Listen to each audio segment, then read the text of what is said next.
In 2018, the police chief of Valdosta Police Department, Brian Childress, retired.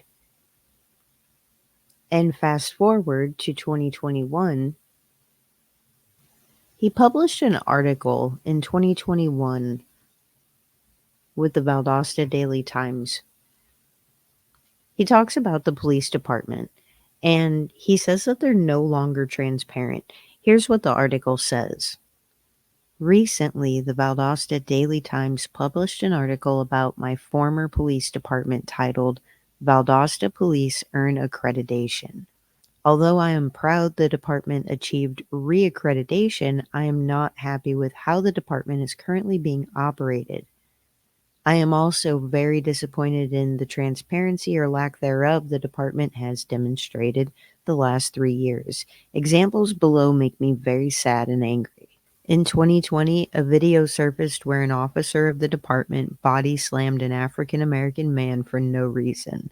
As a result, the city just recently settled the incident by paying $350,000 of taxpayer money and agreeing to develop a civilian use of force board.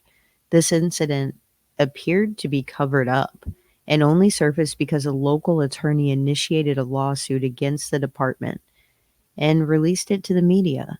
Another article was published in April of this year, 2021, is what he's referring to because this article, again, was written in 2021 by Brian Childress, the former police chief. The article goes on where, again, the department had an allegation of excessive force, which is now being investigated by the Georgia Bureau of Investigations.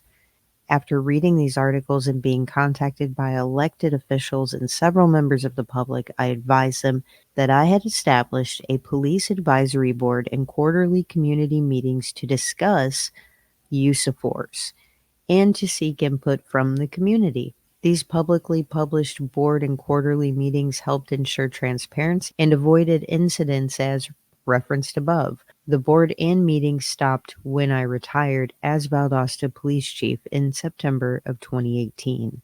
Additionally, members of the city council recently told the local media that the board and meetings were suspended because of COVID-19.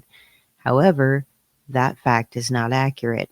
The pandemic struck the U.S. and Valdosta in March of 2020, 19 months after I retired.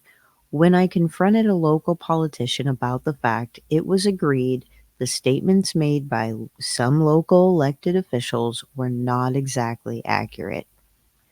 As for the attached article regarding Valdosta police receiving reaccreditation, from my experience as a chief of an accredited agency, the article is true, but certainly not accurate. The Valdosta police have been internationally accredited since 1999. In 2005, 2008, and 2011, the department was accredited as a flagship agency.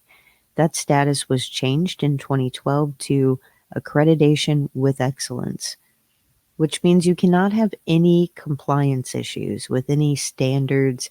And now you must track and submit reports to CALIA regarding traffic stop demographics and how often you actually point, not shoot, but point a firearm at a member of the public.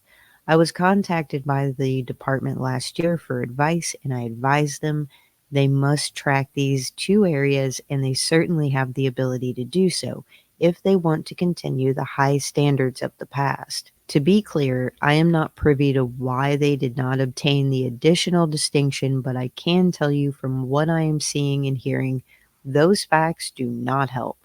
In the meantime, I continue to receive phone calls from citizens and officers who say morale is at a record low and vacancies are reaching 40 in a department of only 150. Further, I was told other law enforcement agencies joke that my old department is now a training program for them because officers are trained there and quit to go to other agencies. So I write this article again because I am saddened and angry that 17 years of my life and another 17 of my predecessors, chief of police, making that department a transparent, trusted, and top department appears to be in vain.